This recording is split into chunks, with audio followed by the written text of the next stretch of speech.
دو دو پیدا ہوتے تھے، ایک بیٹا ایک بیٹی، تو ان کے زمانے سے قربانی چلی حابیل اور قابیل کے درمیان میں۔ حابیل جو تھا وہ یہ کہہ رہا تھا کہ جو میرے ساتھ پیدا ہوئی میں اس سے ہی نکاح کروں گا، تو حضرت ابراہیم علیہ السلام نے سمجھایا کہ ایسا نہیں ہو سکتا، تو پھر ابراہیم علیہ السلام نے قربانی کا حکم دیا، تو دونوں نے، ایک شخص نے، ایک نے دمبا لایا اور ایک نے اناج لایا۔ اس وقت کی قربانی کا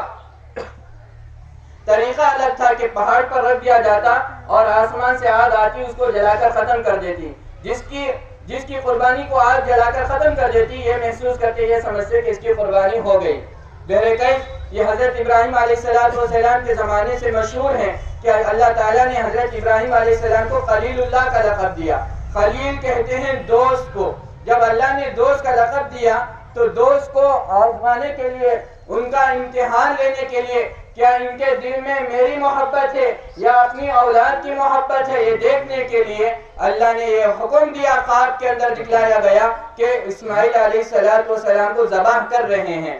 تو باپ نے اپنے بیٹے حضرت اسماعیل سے پوچھا کہ بیٹا میں نے ایسا دیکھا ہے، مشورہ ہوا دونوں میں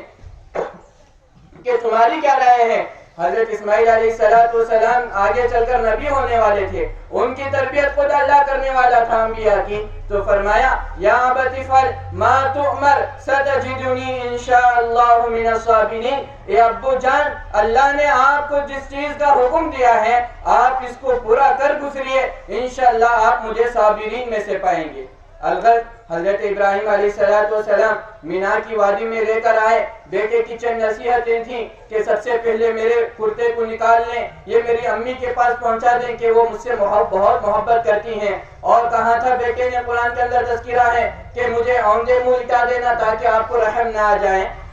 واقعہ جمعہ کے اندر آپ حضرات سنتے رہتے ہیں، طویل واقعہ ہے، بتانا یہ ہے کہ قرآن کے اندر اتنا مختصر ہے، لیکن دوسری آسمانی کتابوں میں دوسرے حوالے سے یہ بات معلوم ہوتی ہے کہ حضرت ابراہیم علیہ السلام جو ہے اپنے بیٹے، اپنے لخت جگر کو لٹا کر ان کے ہاتھ پیر کو باندھ کر، ذرا تصور کیجئے کہ جانور کے ہاتھ پیر باندھنا بڑا آسان کام ہے، اپنے لخت جگر کو سوچ کر دیکھیے کہ اس کے ہاتھ پر کیسے باندھا جا سکتا ہے۔ تو ابراہیم علیہ السلام اس پر بھی راضی ہو گئے کہ پھر انہوں نے چھری پھیر دیا، حضرت ابراہیم علیہ السلام کے پیروں پر گرم گرم خون کے چھینٹے محسوس ہوئے۔ حضرت ابراہیم علیہ السلام نے آنکھ کھولا تو دیکھا کہ اسماعیل پڑوس میں کھڑے ہیں، جنت کا دمبا ذبح ہو چکا ہے۔ یہاں پر مقصد بتانا یہ تھا اللہ کو کہ اللہ کو جانور کی قربانی مقصود نہ تھی، بلکہ اپنی محبت دیکھنا چاہ رہے تھے کہ بندہ میرے لیے کیا دیتا ہے، میری محبت اس کے دل میں کتنی ہے۔ اگر ہم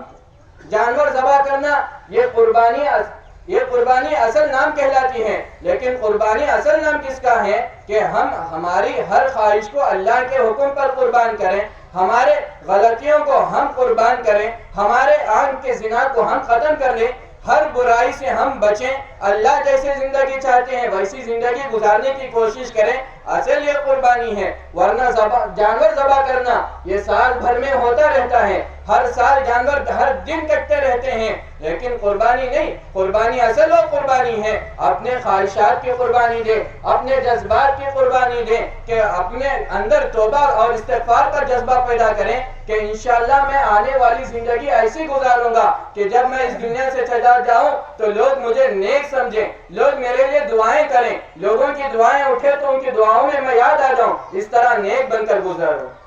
بہرکیف بزرگان محترم، آپ جمعہ کے موقع پر ہر موقع پر سنتے رہتے ہیں، یہ موقع وہ نہیں ہے کہ اس کے اندر وقت زیادہ لے لیا جائے، تو اس کے اندر قربانی کے تعلق سے دو تین مسائل بھی سماعت فرما لیں۔ سن لیں کہ رسول اللہ صلی اللہ علیہ وسلم نے ایک صحابی رسول کو دیکھا کہ قربانی یا کسی موقع پر جانور کو لٹا کر اس کے گردن پر پیر رکھ کر دوسری طرف چھری تیز کر رہے تھے، تو رسول اللہ صلی اللہ علیہ وسلم نے فرمایا کہ تم اس کو کتنی مرتبہ ذبح کرو گے، موت سے پہلے کتنی مرتبہ موت دو گے؟ یعنی جانور کو ذبح کرنے سے پہلے اچھی طرح چھری کو تیز کر لینا چاہیے، اور ایک جانور کے سامنے دوسرے جانور کو ہرگز ذبح نہ کرنا چاہیے، کہ اس کی وجہ سے بعض مرتبہ سننے میں آیا، دیکھنے میں آیا کہ ایک جانور کو دوسرے جانور کے سامنے ذبح کرتے ہیں تو دوسرے جانور کو جب ذبح کرتے ہیں تو اس کا خون سوکھ جاتا ہے، ڈر کی وجہ سے خون باہر مکمل نہیں نکل پاتا۔ تو اس چیز کا خیال رکھنا چاہیے کہ ہم جانور کے سامنے کسی جانور کو نہ کاٹیں۔ اور قربانی کا گوشت جو ہے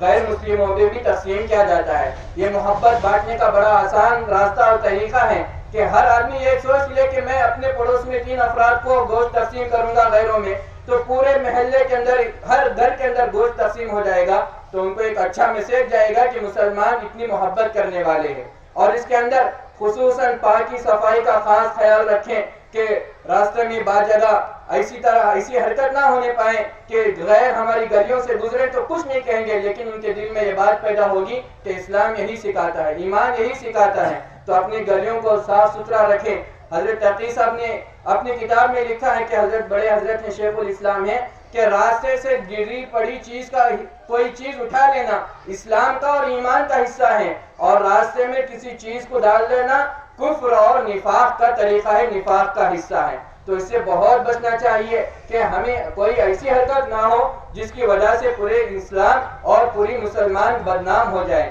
تو اس سے خصوصاً احتراز کریں۔ اور بعض چیزیں حلال جانور کے اندر بھی مکروہ ہوتی ہیں، وہ 7 چیزیں ہیں، ان سے بچنا چاہیے۔ سب سے پہلے دم مسفوح یعنی خون، یہ ناجائز ہے، استعمال نہیں کر سکتے۔ پھر اسی طرح شرمگاہ یعنی مادہ جانور کی شرمگاہ، اسی طرح نر جانور کا پیشاب گاہ، اور اسی طرح نر جانور کے خصوصیات